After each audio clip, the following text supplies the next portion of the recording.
గతంలో 5 ఏళ్ల పాటు అభివృద్ధి ఆగిపోయిందని, ఆదాయం తగ్గిపోయిందని సీఎం చంద్రబాబు అన్నారు. ప్రస్తుతం ఓవైపు రాష్ట్రాన్ని అభివృద్ధి బాటలో నడిపిస్తూ ప్రజలకు సంక్షేమ పథకాలు అందిస్తున్నామన్నారు.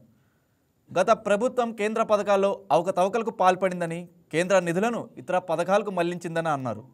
వైసీపీ పాలన దెబ్బకు ఆంధ్రప్రదేశ్ బ్రాండ్ దెబ్బతిందని, వైసీపీ దారుణాల వల్ల కొన్ని కంపెనీలు రాష్ట్రం నుంచి వెళ్లిపోయాయని సీఎం చంద్రబాబు ఆగ్రహం వ్యక్తం చేశారు. ఇప్పుడు అవే కంపెనీలు ఆంధ్రప్రదేశ్కు క్యూ కడుతున్నాయని చెప్పారు.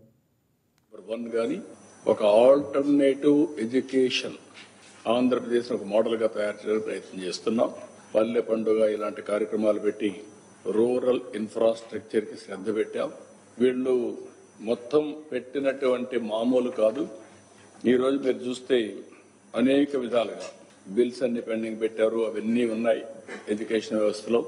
పల్లె పండుగలు అయితే విలేజెస్ అన్ని కూడా ఇన్ఫ్రాస్ట్రక్చర్ తయారు చేస్తున్నాం. ఇంకొక పక్కన 5 ఏళ్లు ఒక్క రోడ్డు కానీ ఒక చెరువు కానీ ఏది కట్టలేదు. నిర్వీర్యం అయిపోయిన వ్యవస్థ. అవన్నీ రివైవ్ చేసి స్ట్రీమ్లైన్ చేస్తున్నాం. ఒక ఏపీ బ్రాండ్ పూర్తిగా దెబ్బతినింది. ఇండస్ట్రీస్ పారిపోయినాయి. ఇండస్ట్రీస్ రావద్దని చెప్పే పరిస్థితికి వచ్చారు.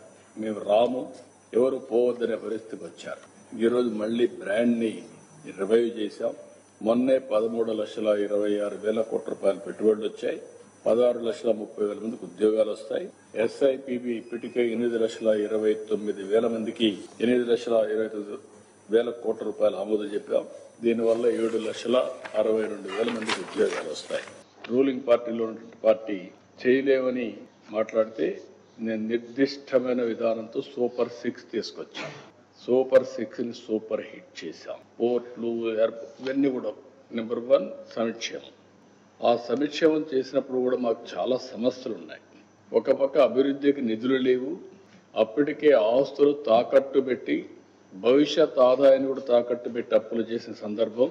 క్యాపిటల్ ఎక్స్పెండిచర్ బాగా తగ్గించేశారు. క్యాపిటల్ ఎక్స్పెండిచర్ తగ్గించేసిన దానివల్ల అభివృద్ధి ఆగిపోయింది. ఆదాయం కూడా తగ్గిపోయే పరిస్థితికి వచ్చింది. గణనీయంగా తగ్గే పరిస్థితి కూడా వచ్చింది. అవి కూడా నేను చూపిస్తాను. అక్కడి నుంచి ప్రతి ఒక్క నిమిషం కష్టపడ్డాం. ప్రతి ఒక్క గంట కష్టపడ్డాం. 18 నెలలుగా అన్ని వ్యవస్థల్ని జవాబుదారీగా చేస్తూనే ముందుకు పోయాం. అందుకే మీరు చూస్తే ఒక పక్క సంక్షేమం సూపర్ హిట్ చేసాం, సూపర్ 6 ని.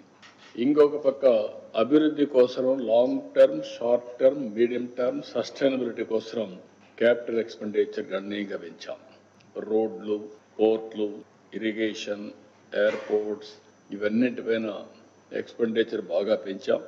అదే సమయంలో సుపరిపాలన, టెక్నాలజీ పర్ఫెక్ట్గా వాడుతున్నాం. ఈరోజు మీరు చూస్తే వాట్సాప్ గవర్నెన్స్ లో సర్వీసెస్ అన్ని ప్రొవైడ్ చేసే ఏకైక గవర్నమెంట్ ఆంధ్రప్రదేశ్ గవర్నమెంట్. ఎవరు ఆఫీస్కి వచ్చే పని లేదు. నేరుగా సర్వీసులు మనమే ప్రొవైడ్ చేసే పరిస్థితికి వచ్చాం. What is brand? ఎందుకు వస్తున్నారు ఈరోజు? నేను 40 ఏళ్లుగా నేను చూపించిన చొరవ, నేను చేసినటువంటి ప్రయత్నాలని ఫలితాలు ఇచ్చాయి. అది నమ్మకం. ఆ నమ్మకంతోనే పోతున్నాం. ఈరోజు మీరు గుర్తుపెట్టుకోవాల్సింది, నేను 4వసారి ముఖ్యమంత్రి అయిన తర్వాత 3 సార్లు చేయనంతగా ఈసారి చేస్తున్నా. Technology, knowledge, application, fast face, public positive perception తెప్పించుకుంటున్నా, మానిటర్ చేసుకుంటున్నా, ఫర్మ్గా వెళ్తున్నా. దానివల్ల ఫలితాలు వస్తున్నాయి. ఈ వీడియో మీకు నచ్చినట్లయితే లైక్ కొట్టి షేర్ చేసి మా వైకే టీవీ ఛానల్ని సబ్స్క్రైబ్ చేయండి.